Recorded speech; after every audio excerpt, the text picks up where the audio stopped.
The trade city of Meridian Spire never really slept. Even when the upper towers dimmed their glass walls and the diplomatic shuttles stopped landing, the lower streets still hummed with power lines, bending carts, and the low murmur of beings who had nowhere else to go. Far below the shining embassies and floating gardens, the air smelled like warm metal and rain that never reached the ground. That was where Tali lived. She was small for her species, with smooth gray skin and 4 dark eyes that caught light like polished stone. A thin scarf, once bright blue, now faded and torn, was wrapped around her shoulders to keep in warmth. It had belonged to her mother. Tali did not remember much about her homeworld anymore, but she remembered the color blue. Blue skies, blue oceans, blue flowers that folded shut at night. Meridian Spire had none of those things. She moved quietly through the alley beside a recycling depot, her bare feet making soft taps on the metal walkway. She carried a sack made from stitched cargo wrapping. Every bottle cap, broken wire, and discarded food container she found went into the sack. Later, she would trade it for credit chips, barely enough for a bowl of nutrient paste and a place to sleep under a heated vent. A transport drone roared overhead, its lights flashing as it climbed toward the upper levels. Tali paused and looked up. Her people had once built ships like that. Big ones. Strong ones. Then the miners came. She didn't like to think about that part. A loud cheer rolled through the city, echoing down the levels like distant thunder. Tali flinched and pressed herself against the wall. Noise like that usually meant trouble. Crowds, patrols, or both. She crept toward the end of the alley and peered out. The main transit avenue was packed. Humans, tall and loud, waved banners with Earth's blue and white symbol. Hovercams buzzed in the air, streaming live feeds. Security officers in dark armor formed moving walls around a line of sleek ground vehicles gliding slowly through the crowd. A parade, Tali whispered to herself. Parades meant dropped food, sometimes dropped coins. Do you? She slipped into the crowd, keeping low and out of the way. Most people didn't notice her. Those who did quickly looked away. A few aliens from other worlds stood along the sides, watching with flat expressions. Tali recognized that look. It meant, this is not for us. A large hollow screen lit up above the street, showing a human man with silver hair and a calm face. Text scrolled beside him in several languages. Ambassador alias Rowan. Earth Coalition envoy Tali couldn't read most human words, but she knew symbols. Official. Important. The vehicle carrying Rowan slowed as protesters pushed forward on one side, shouting. Security moved fast, shoving the crowd back. A wave of bodies bumped into each other. Someone stumbled. Something small and dark flew from the vehicle door and bounced across the pavement, spinning once before sliding toward a drainage grate near the curb. No one noticed. Tali did. She waited, heart racing, until the vehicle rolled past and the crowd shifted. Then she darted forward and dropped to her knees by the grate. Her thin fingers slipped through the bars and hooked the object before it could fall deeper. It was a wallet. Thick, black, made from real animal leather. She knew because the texture was too uneven to be printed. She looked around. No one was watching her. Tali crawled back into the alley and sat behind a stack of cracked cargo crates. She opened the wallet carefully. Inside were smooth cards with glowing strips, a folded sheet with official seals, and a small photo of the same silver-haired human from the hollow screen. There were also credit chips, more than she had ever seen in one place. Her breath came fast. 1 chip could feed her for days. 2 could buy new shoes. The whole stack? She could leave the streets. Maybe find a transport off-world. Maybe find others of her kind. Her stomach growled, sharp and painful. She closed the wallet and hugged it to her chest. He dropped it, she whispered. He didn't mean to. She pictured the human's face from the screen. Calm, Serious. Important. Important people had guards. Important people had homes. Important people did not sleep under vents. But important people also made rules. Rules that said her people were non-sovereign displaced labor. Rules that said they could not own property on most worlds. Rules that had pushed her family into a cargo ship with 100 others and sent them drifting until Meridian Spire needed cheap workers. Her fingers tightened on the wallet. She could run. No one would blame her. No one would even know. But she thought of her mother's voice, soft and tired, telling her, "We do not take what is not ours, even when others take from us. We remember who we are." Tali stood up, her legs trembled as she stepped back toward the main street. The parade had moved on, but security officers still lined the area, scanning faces and pushing people away from the roadway. She walked straight toward them. A human officer spotted her and frowned. "Hey kid, this area is restricted. Move along." Tali held out the wallet with both hands. "For "Him," she said in broken trade common. "Important human." Dropped. The officer blinked. "Where did you get that? Ground?" she said. Fell. Another officer took the wallet and ran a scanner over it. Lights flashed red, then green. His eyes widened. "Sir?" He said into his wrist comm, voice suddenly sharp. "We have a situation. Possible recovery of ambassadorial credentials." Within seconds, more security surrounded her. Tali froze, her 4 eyes wide. She raised her hands, afraid. "I not steal," she said quickly. "I bring back—" The officers didn't grab her, but they formed a tight circle. People nearby stared. Cameras turned. A path opened through the crowd as a man in a dark formal coat hurried forward, earpiece flashing. He stopped when he saw her. Ambassador Elias Rowan looked different up close. Older. Lines around his eyes. He studied her for a long moment and looked at the wallet in his officer's hands. "Is it all there?" he asked. "Yes, sir." Untouched. Rowan exhaled slowly, like someone who had been holding his breath for a long time. Then he looked back at Tali. "You found this?" he asked gently. She nodded. "And you brought it back?" Another nod. "Why?" The question confused her. She tilted her head. Yours, she said. You need. A few people in the crowd laughed softly, but Rowan didn't. His expression changed, something warm and sad mixing together. "What's your name?" he asked. "Tali. I'm Elias Rowan, Tali. Thank you." No one had thanked her in a long time. She lowered her hand slowly. "I go now?" she asked. Rowan glanced at his security chief, then back at her. "Do you have somewhere safe to be?" She shrugged. He hesitated, clearly thinking through a dozen political problems at once. Cameras were still watching. Advisors were whispering in his ear. Finally, he knelt down so his eyes were level with hers. The movement sent a ripple through the crowd. "You did a very brave thing," he said. "You helped more people than you know." She didn't understand that, but she liked the way he said it. One of his aides stepped forward. "Ambassador, we're already behind schedule.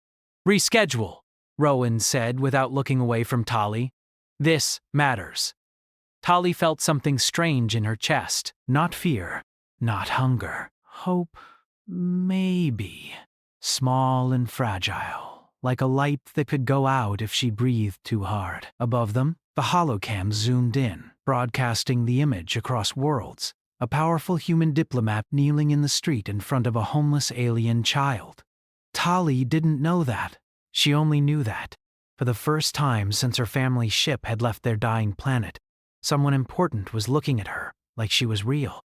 By the time the sun lamps of Meridian Spire shifted into their softer evening glow, the image had already spread across half the known networks. A silver-haired human diplomat kneeling in the street, a thin alien girl with 4 dark eyes holding an empty pair of shaking hands. The caption loops wrote themselves. Unknown child returns Earth envoy's lost credentials. Street girl prevents possible security crisis. Who is she? Tali did not see any of it. She sat on the edge of a cushioned bench inside a quiet security office, her feet not quite touching the floor. The room smelled clean, like filtered air and polished surfaces. A small heater vent blew warm air near her legs, and she kept inching closer to it, afraid someone would tell her to move away. 2 human officers stood by the door, not unfriendly, but alert. On the table in front of her sat a cup of water and a sealed nutrition bar. She had already eaten the bar in careful tiny bites, saving the last piece until she could not resist any longer. Across the room, Ambassador Rowan spoke in a low voice with his staff. Words floated to her in pieces. Media spike. Coalition feeds picked it up. Opposition blocks already commenting. Rowan rubbed his forehead, then looked over at Tali again. Every time he did, his face softened. "Do we have translation support?" he asked. An aide tapped the tablet. "Basic trade, common only, sir." Her species database entry is incomplete, listed as Displaced Industrial Labor Group. No formal cultural file. Rowan's jaw tightened at that. Of course it is. He walked back to Tali and sat in a chair across from her, not behind the desk. He kept his hands open and visible. "Tali," he said gently, speaking slowly, "we just want to make sure you're safe. No trouble, understand?" She nodded. "No trouble," she repeated. "Do you have family here?" She hesitated. "Before?" she said. "Now?" "No." Rowan didn't ask more right away. He seemed to understand that some answers were heavy. "Where do you sleep?" She pointed upward. "Heat vent, level 9 down." One of the officers shifted uncomfortably. Level 9 down was known for overcrowded maintenance corridors and unregistered camps. Rowan glanced at his aide. "Get social outreach on a secure line." Quietly. The aide blinked. "Sir, if we involve local services, this becomes a jurisdiction issue." "The station authority may—" "Quietly," Rowan repeated. Tali watched their faces, trying to guess if she had done something wrong after all. "Wallet okay?" she asked. Rowan smiled faintly. "Yes." "Because of you." She relaxed a little. On the wall screen behind him, a news panel was muted, but scrolling fast. Tali recognized the picture of herself and Rowan from the street. She pointed. "That me?" she said, surprised. Rowan followed her finger and sighed softly. "Yes, that's you." "Why?" "Because people like stories," he said. "And today, you are part of one." She didn't know if that was good or bad. Far above Meridian Spire, in a private corporate lounge orbiting the station, 3 executives watched the same footage with much less warmth. "She's Rethery," one of them said, adjusting the display. "Displaced from the Keth mining zone." "Our mining zone," another corrected quietly. The 3rd executive folded his hands. "And now the human envoy has turned one of them into a symbol." "You'll calm down," the first said. "They always do." But none of them sounded sure. Back in the security office, a medical technician entered with a portable scanner. She knelt beside Tali. "Just checking health," the technician said kindly. "No pain." Tali stiffened but stayed still as the scanner passed over her. Colored lights blinked. "Malnourished," the technician murmured. "Minor respiratory irritation. Old fracture in left forearm. Healed wrong." Rowan looked up sharply. "How old?" "Hard to say." Months at least. Tolly hid her arm behind her back. Rowan's hands curled into fists for a second before he forced them to relax. He had negotiated ceasefires, trade alliances, and military stand-downs. None of it had prepared him for the quiet fact of a child healing from a broken bone alone in a maintenance corridor. His wrist comm buzzed. He stepped aside to answer. Yes. A woman's voice filled his ear. Elias, what did you just do? Good evening to you too, Mira. Don't charm me. The assembly floor is on fire. You're trending across 6 major networks, and 3 member states are already accusing Earth of staging an emotional manipulation stunt.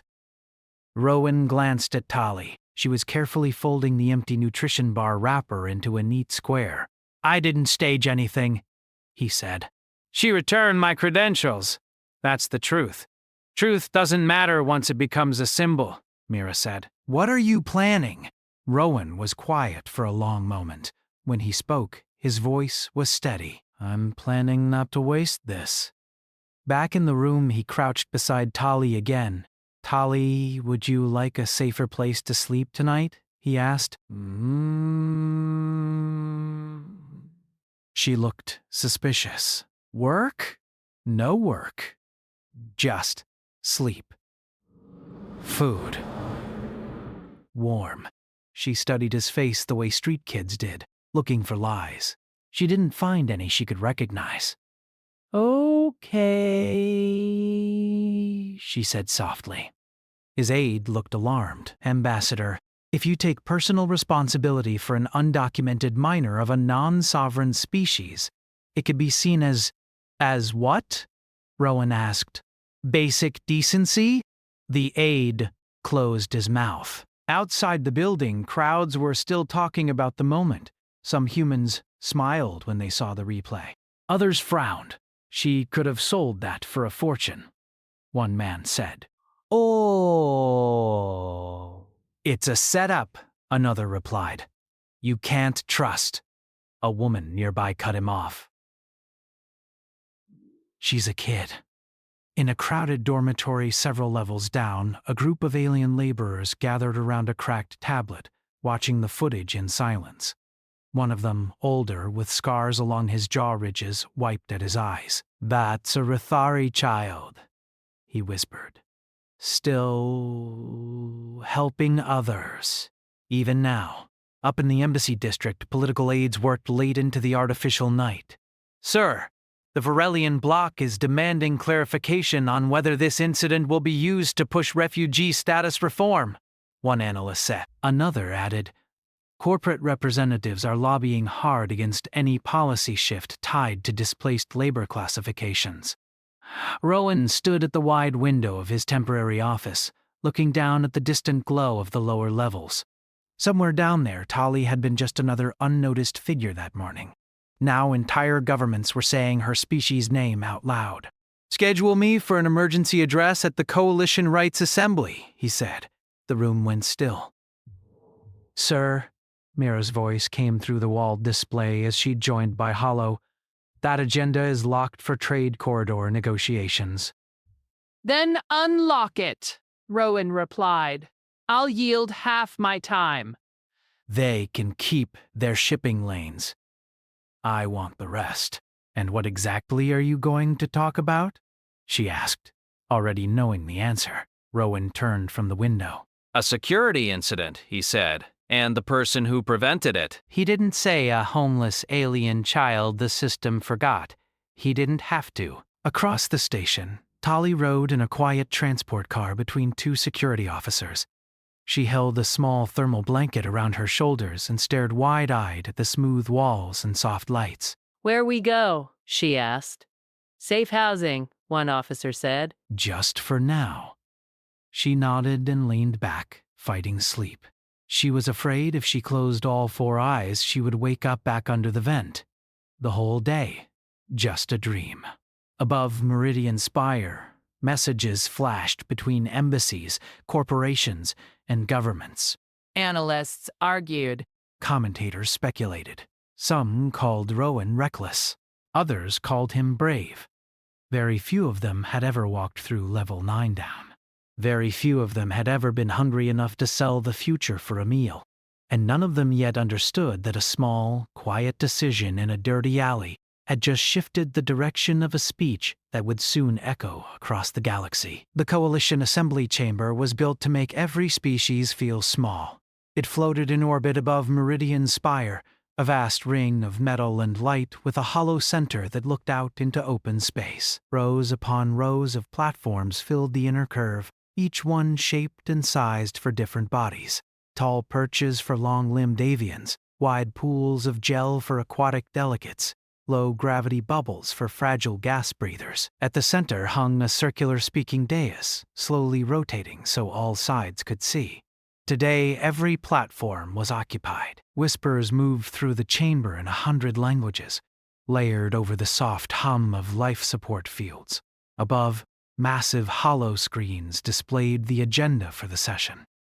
Trade Corridor Expansion Earth-sponsored, but a smaller line had been added beneath it only hours before. Supplemental Security. Address Ambassador Elias. Rowan. That was the line everyone was watching. In a private preparation room behind the chamber, Rowan stood in front of a wall display, reading briefing notes that he already knew by heart. His staff moved around him, tense and quiet. Mira's hologram flickered beside the table. "Last chance to narrow this," she said. "Keep it strictly about the credential loss and recovery. Don't name specific legal frameworks." Rowan adjusted the cuffs of his formal coat. If I don't name them, nothing changes. If you do name them, several major blocks will walk out. Then they'll have to explain why. Mira studied him for a long moment. "You know this could cost Earth leverage in 3 separate negotiations." "I do. And your career?" He gave a small, tired smile. "I didn't take this job to protect my career." Across the room, Tali sat on a chair far too big for her, her legs tucked under her. She had been cleaned, given simple gray clothes that fit, and medical gel had been set around her arm to support the old fracture. Her scarf, washed and carefully folded, rested in her lap. She kept touching it, as if to make sure it had not been taken away. A young cultural liaison knelt in front of her with a translation tablet. "Lots of people out there," the liaison said gently. "They will look strange, loud, but you are safe." Tali nodded, though her eyes were wide. "Why I here?" she asked. Rowan walked over and crouched in front of her again, the same way he had in the street. "Because you helped stop something bad," he said. "I want them to know that." She frowned slightly. Oh. I just give back. Yes, he said softly. Exactly. A chime sounded through the chamber. The session was beginning. Rowan straightened. Time. The doors slid open, and the noise of the assembly washed in like a wave.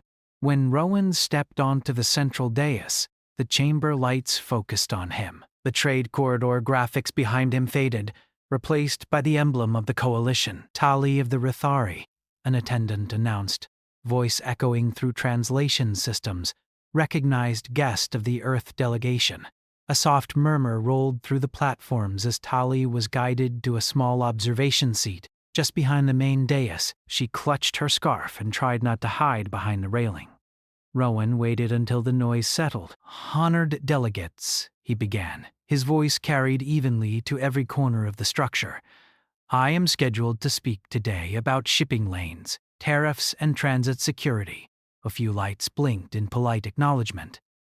"I will still submit those figures for the record," he continued. "But first, I need to report a security incident that occurred on Meridian Spire 12 standard hours ago." Several delegates leaned forward. The word security always got attention. "This incident involved the temporary loss of my diplomatic credential wallet during a public event," Rowan said. "Inside that wallet were identity seals, encrypted access codes, and emergency negotiation authorities recognized by this body. On multiple platforms, aides began tapping tablets. The seriousness of that was obvious. If those items had been accessed by a hostile actor," Rowan went on, "they could have been used to falsify authorizations, interfere with secure channels, or trigger defensive protocols between member states. At best, It would have caused confusion, at worst, escalation. The chamber grew very still. Rowan lifted the black wallet into view. These items were returned to me intact within 9 minutes of being lost. He paused, letting that sink in. They were returned by a child. The hollow screens shifted. Footage from the street appeared. Tali standing small and thin, holding the wallet out with both hands. A ripple of surprise passed through the assembly. "This is Tali," Rowan said. "She is Rethari." Her people lost their home system during legally sanctioned resource extraction under coalition commercial law. Survivors were redistributed as non-sovereign labor across member territories. Tali has no recognized citizenship, no formal guardian, and, until today, no official existence in any educational or civil registry. The words landed heavier than any accusation. "She found my credentials in a drainage channel," Rowan continued. "She knew they belonged to someone important. She also knew she could have sold them for more money than she had likely ever seen." He glanced back at her. Tali froze under the attention, 4 eyes wide. "She returned them anyway," he said. A Varelian delegate, tall and scaled, signaled to speak. "Ambassador Rowan, are you proposing that an isolated act of honesty constitutes a systemic review matter?" Rowan nodded calmly. "Yes," murmurs rose, sharper now. He set the wallet on the podium, because this was not just an act of honesty. It was an act of responsibility toward a system that has never once been responsible toward her. Silence fell, thin and tense. "Tali protected the stability of this coalition," he said. "She did so while sleeping under a maintenance vent, eating discarded food, and living 1 patrol sweep away from detention. On one platform, a corporate representative shifted uncomfortably. We classify beings like her as non-sovereign displaced labor," Rowan continued. "We built legal categories that make entire peoples administratively invisible. No representation, no guaranteed shelter, no path to standing."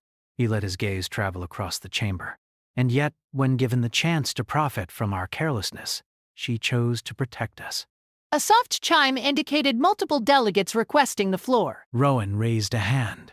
"I am not presenting a sentimental story. I am presenting a security analysis. Our current frameworks rely every day on the goodwill of populations we deny basic protections to. That is not stability. That is luck." That line triggered louder reactions, some approving, some angry. A heavy-voiced delegate from an industrial bloc spoke. "Are you suggesting member economies be restructured over a single anecdote?" "I am suggesting," Rowan replied evenly, "that the anecdote reveals a structural flaw." One that many of you already know exists. Before the delegate could respond, a soft, wavering voice came through the translation grid from a water-filled platform near the upper tiers.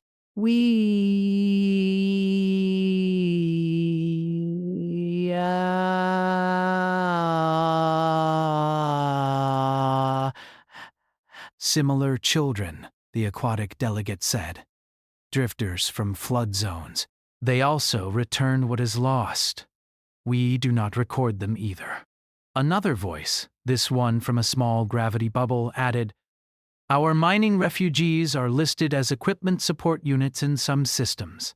The chamber's emotional temperature began to shift. What had started as skepticism was turning into uneasy recognition. Rowan took a slow breath. This was the moment. "I am submitting 3 emergency proposals," he said. First, provisional personhood recognition for displaced non-sovereign populations across coalition space. Basic legal standing. Second, sponsorship pathways allowing member states or recognized organizations to assume guardianship and citizenship processes for minors. Third, a coalition-wide child protection mandate that applies regardless of species classification or labor status. The noise exploded. Lights flashed across dozens of platforms as delegates demanded to speak. Some platforms went dark in protest, others pulsed bright in support. Tali flinched at the sudden roar. The cultural liaison beside her put a steady hand near her shoulder, but did not touch without permission. On the dais, Rowan stood still and let the storm roll. Through the chaos, one camera stayed focused on Tali's small figure behind him. 4 eyes, thin shoulders, a faded blue scarf in her hands. Across the galaxy, beings watching the live feed saw not a policy debate, but a child who had done the right thing when no one was looking. And in that moment, the argument stopped being abstract. The noise inside the Coalition Assembly did not fade quickly. Voices overlapped in dozens of languages. Translation systems struggled to keep up, turning heated speeches into broken streams of meaning. Lights on the delegate platforms flashed for recognition, objections, procedural challenges. Through it all, Ambassador Elias Rowan stood at the center dais, hands resting lightly on the podium, waiting. Behind him, Tali sat very still. She did not understand the words flying across the chamber, but she understood tone. Some voices sounded sharp, like claws scraping metal. Others were low and sad. A few were calm and steady, like Rowan's had been when he spoke to her on the street. The cultural liaison beside her whispered simple explanations into the tablet. They are arguing about rules, about children like you. Tali tightened her grip on her scarf. On a high platform shaped like a ring of floating stones, a delegate from a powerful trade consortium spoke, their voice amplified and cold. This proposal is economically destabilizing, they said, recognizing displaced labor populations as legal persons across all jurisdictions would disrupt existing contracts, supply chains, and resource allocations. A murmur of agreement rippled through several corporate-aligned blocks. Before Rowan could respond, a tall, feathered delegate from a frontier world lit up their platform. "Your supply chains," the avian delegate said sharply, "run on beings who have no ability to refuse you." Do not speak of stability as if it only applies to profit. Applause-like sounds echoed from multiple sections. Claws striking surfaces, tendrils tapping metal, bioluminescent patterns flaring bright. The presiding moderator signaled for order, their voice deep and resonant. This assembly will proceed by structured response. Earth's envoy will answer primary objections. Rowan inclined his head. Thank you. He looked toward the Trade Consortium platform. You are correct that change will have economic impact, he said. So did banning debt slavery on 3 member worlds. So did safety mandates on atmospheric processors. We adapted. That comparison is inflammatory, the delegate snapped. It is accurate, Rowan replied calmly. He touched the wallet still resting on the podium. This object contains authority recognized by every major power here. Yesterday, it sat in a drainage channel in a district where thousands of unregistered beings live outside your systems. Your stability rested, briefly, in the hands of someone you do not legally acknowledge. Let that sink in. You call my proposal destabilizing. I call the current situation a hidden risk you have been lucky not to pay for yet. Across the chamber, more platforms lit in support. A delegate from a medical alliance spoke next. Our field teams have long reported that undocumented juvenile populations suffer extreme neglect. Mortality rates are proud. Statistically convenient for industries that depend on adult labor. The bluntness of that statement caused another wave of uneasy motion. From her seat, Tali watched the lights flash and flicker. To her, it looked like a storm of colored stars. Rowan continued, voice steady. I am not asking you to solve every injustice in one session. I am asking for 3 baseline commitments. That displaced beings are recognized as persons under coalition law, that children have pathways to guardianship and education, and that no minor can be legally treated as disposable labor inventory.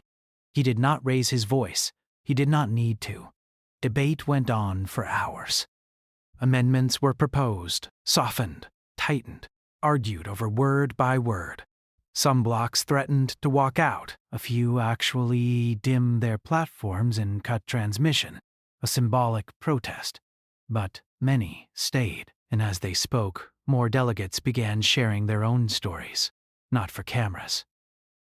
For the record, a mining world described children living in cargo bays after a habitat collapse. A border station admitted they had quietly ignored undocumented families because paperwork was too complex. A shipping guild captain confessed that stowaway juveniles often chose to work in engine rooms rather than be turned over to detention. Each story added weight. Behind the dais, Tali's image remained on the side screens, small, silent, very real. At last, the moderator called for a procedural pause before voting. Rowan stepped back from the podium. His hands were trembling slightly now that the speaking was done. Mira's hologram flickered on beside the stage edge.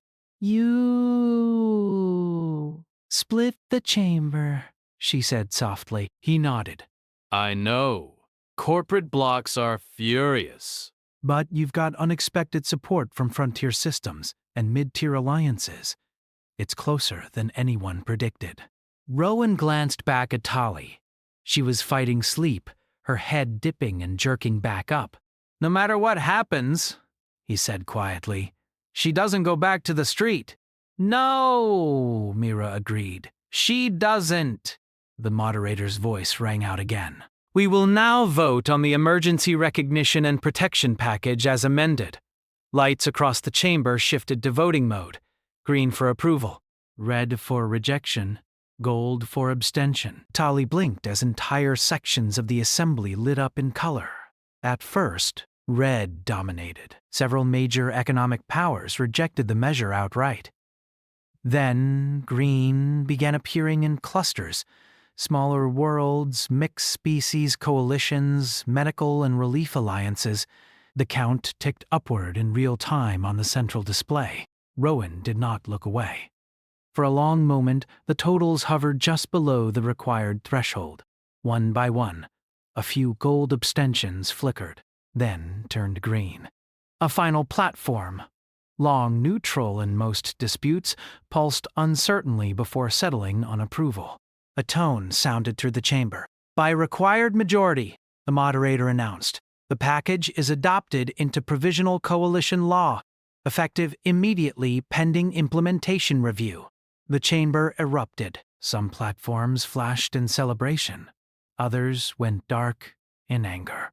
Delegates began talking over one another again. But now the noise had a different shape. Shock, relief, outrage, hope, all tangled together. Rowan closed his eyes briefly. Behind him, Tali looked around, confused by the sudden surge of sound. The liaison checked the translation and then smiled at her. "They said yes," she whispered. Tali tilted her head. Guess what? Yes, children like you matter in the law now. Tali did not fully understand law, but she understood math. Rowan turned and walked back to her.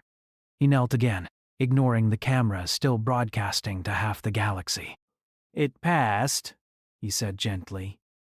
She searched his face. "Good?" "Yes," he said, voice thick. "Very good." She thought about that, then asked the question that had been worrying her since the street. I in trouble? He shook his head. No, Tali. "You helped fix something that was broken." She looked down at her scarf, smoothing the fabric between her fingers. "I just give back wallet." Rowan smiled, eyes bright. "Sometimes that's how big things start." In the days that followed, markets did wobble. Corporate stocks dipped as analysts tried to calculate the cost of new protections and legal reviews. Angry statements were released. Emergency meetings were called. But something else happened too. Across coalition space, local authorities began registering displaced families who had never been counted. Aid groups received new funding streams. Schools that had quietly turned away undocumented children were told to open their doors. It was messy, imperfect, slow. But it was movement. Tali was transferred to a protected cultural exchange center on Earth's orbital ring, along with a small group of other displaced minors, whose cases were fast-tracked under the new rules. She had her own small room, a bed that warmed automatically, and a window that showed real stars instead of metal ceilings. The first night, she did not sleep. The quiet was too strange. Weeks later, Rowan visited the center during a brief return to Earth. He found Tali in a learning garden, staring at a tray of blue flowers grown under artificial sunlight. She looked up when she heard his steps. "Ambassador," she said carefully, proud of remembering the long word. He laughed softly. Elias is fine. She pointed at the flowers. Like home, she said. "I'm glad," he replied.